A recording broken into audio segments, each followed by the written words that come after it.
नमस्कार दोस्तों, आप सभी का हमारे चैनल एजुकेशन मानिया में स्वागत करता हूं। मेरा नाम है तरुण रतूड़ी। अ, दोस्तों, हाल ही में आपने बागेश्वर धाम सरकार के बारे में सुना होगा, जिन्हें हम धीरेन्द्र शास्त्री जी के नाम से भी प्रख्यात हैं पूरे भारतवर्ष में, विश्व में।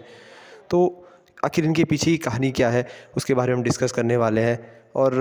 हमने अपने जीवन में कहीं न कहीं देखा है कि ये बहुत चमत्कार करते हैं, काफ़ी ज़्यादा लोगों के मन की बातें पढ़ लेते हैं। बिना उनके ज़बान से बोले हुए वो शब्द जो हैं ये पहले ही पकड़ लेते हैं कि इनकी समस्या क्या है, किस समस्या से ये आए हैं। और जो भी लोग इनके अर्जी लगाने आते हैं, तो बहुत ही चमत्कारी बाबा माने जाते हैं। तो आखिर इनके पीछे की क्या थ्योरी और क्या चीज़ कही जाती है कि वाक़ई में ये जो है, ये सच है कि ये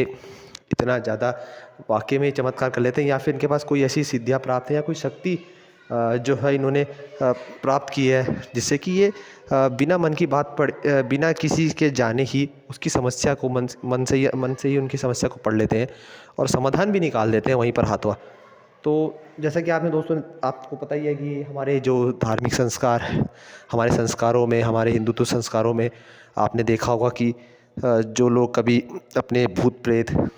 किसी तरह का किसी को पीड़ा हो रही हो, किसी के रोग, मानसिक पीड़ा, रोगों से, या किसी तरह के जीवन में कोई कष्ट, विवाह संबंधी समस्याएं या अन्य प्रकार के पारिवारिक मतभेद या करियर संबंधी समस्याएं हमेशा हमारे जीवन में आती रहती हैं।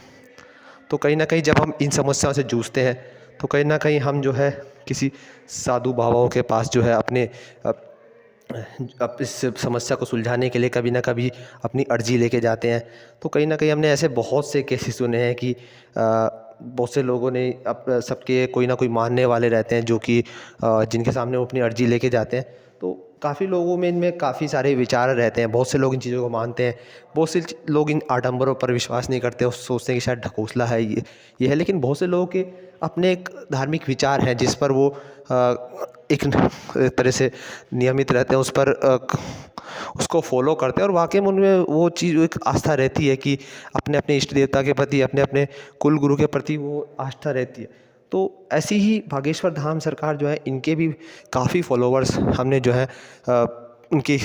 पूरे इतिहास काल में बहुत फॉलोवर इनके बन चुके हैं, ना सिर्फ भारतवर्ष में बल्कि देश विदेश में भी। बल्कि क्या आप लोगों को ये भी पता है इनके बारे में कि सन 2022 में, यानी पिछले साल ही 14 जून 2022 में, इन्हें इंग्लैंड में इनकी इन्हीं चमत्कारी सिद्धियों की कला के लिए प्रति इन्हें जो है वहाँ पर संसद में, इंग्लैंड ब्रिटिश पार्लियामेंट में इनको जो है पुरस्कृत किया गया था, इनको सम्मानित किया गया।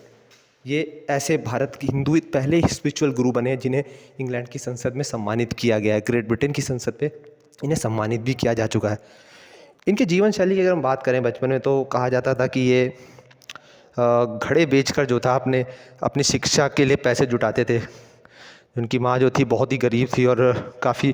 पिताजी के इनके पहले ही निधन हो चुका था बचपन में ही। तो काफ़ी मुश्किलों से, कड़ी समस्याओं से इन्होंने अपना जो है जीवन यापन किया है बचपन से। शिक्षा दीक्षा अपने गाँव में करी, तो काफ़ी तो तभी से जो थे इन्होंने जब जब अपनी उनकी शिक्षा होगी, तो बहुत ही कम उम्र में इन्होंने जो थी ये सिद्धियों पर काबू अपना बहुत पा लिया था। और बहुत से लोग जो थे, धीरे धीरे जो इनके फॉलोवर्स बढ़ते गए, उनकी चमत्कारी शक्तियों को देखकर काफ़ी लोगों ने इन्हें जानना शुरू कर दिया। हनुमान जी के बहुत पक्के भक्त माने जाते हैं,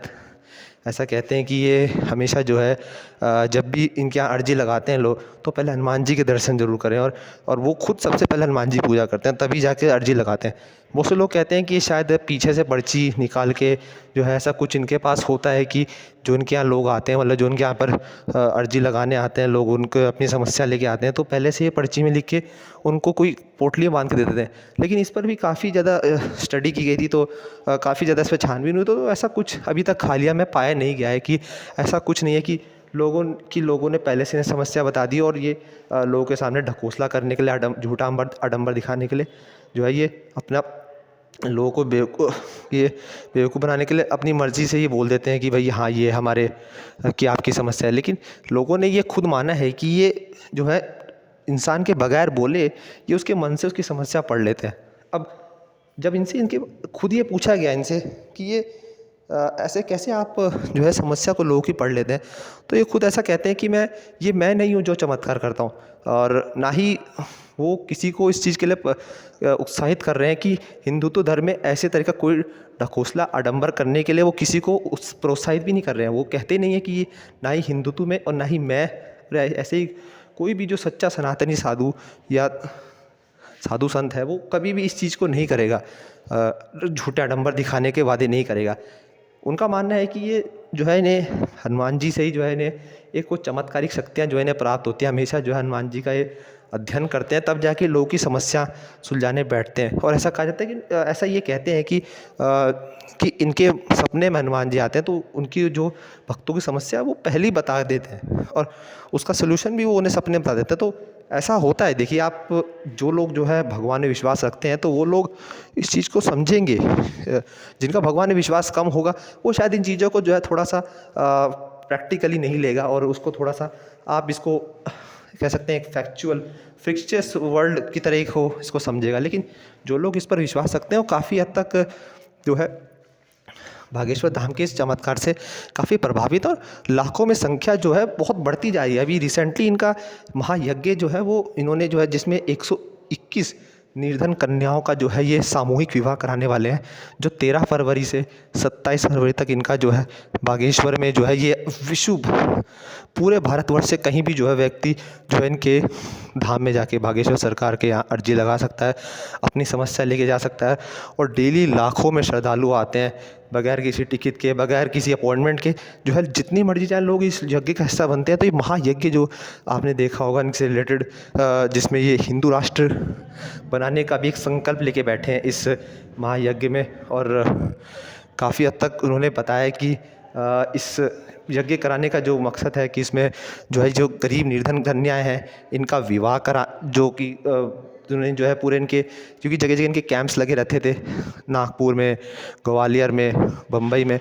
तो उन्होंने बताया कि यहाँ से हमने जो है सर्वे किए, इनके अलग अलग धाम भी बने ना, यहाँ पर जगह जगह कैंप्स बने, तो वहाँ से इन्होंने सर्वे करके 121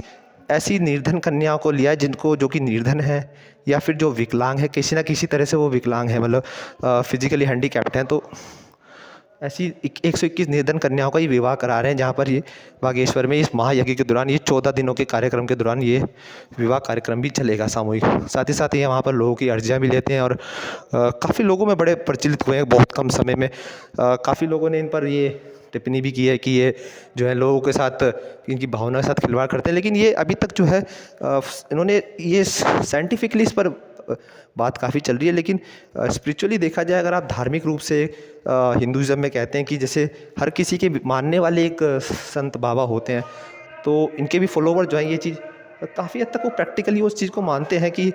ये वाकई में जो है ये लोगों के सामने जो है उनकी समस्या को बिना कहे पढ़ भी लेते हैं और उसका समाधान भी बहुत अच्छा बताते हैं, लोगों को उससे निजात भी मिली है। तो दोस्तों, आपका क्या कहना है कि वाकई में ये जो है बागेश्वर धाम के द्वारा किए गए चमत्कार ये वाकई में सिद्धि प्राप्त है, या फिर इसके पीछे कोई दूसरी इसके पीछे कोई दूसरी थ्योरी है, या साइंस इसके पीछे क्या कहता है? आप अपने हिसाब से अपनी राय दें कमेंट बॉक्स पे। आप इस पर क्या विचार अपने प्रकट करना चाहते हैं, किस भी तरीके से, आप साइंटिफिकली कहें या स्पिरिचुअल फैक्ट्स दें, लेकिन आपने विचार दें कमेंट बॉक्स पे कि वाकई में जो बागेश्वर धाम के द्वारा दी गई सिद्धियाँ, की गई प्राप्त सिद्धियाँ हैं, वो वाकई में असली हैं या फिर एक आडंबर है। Thank you very much.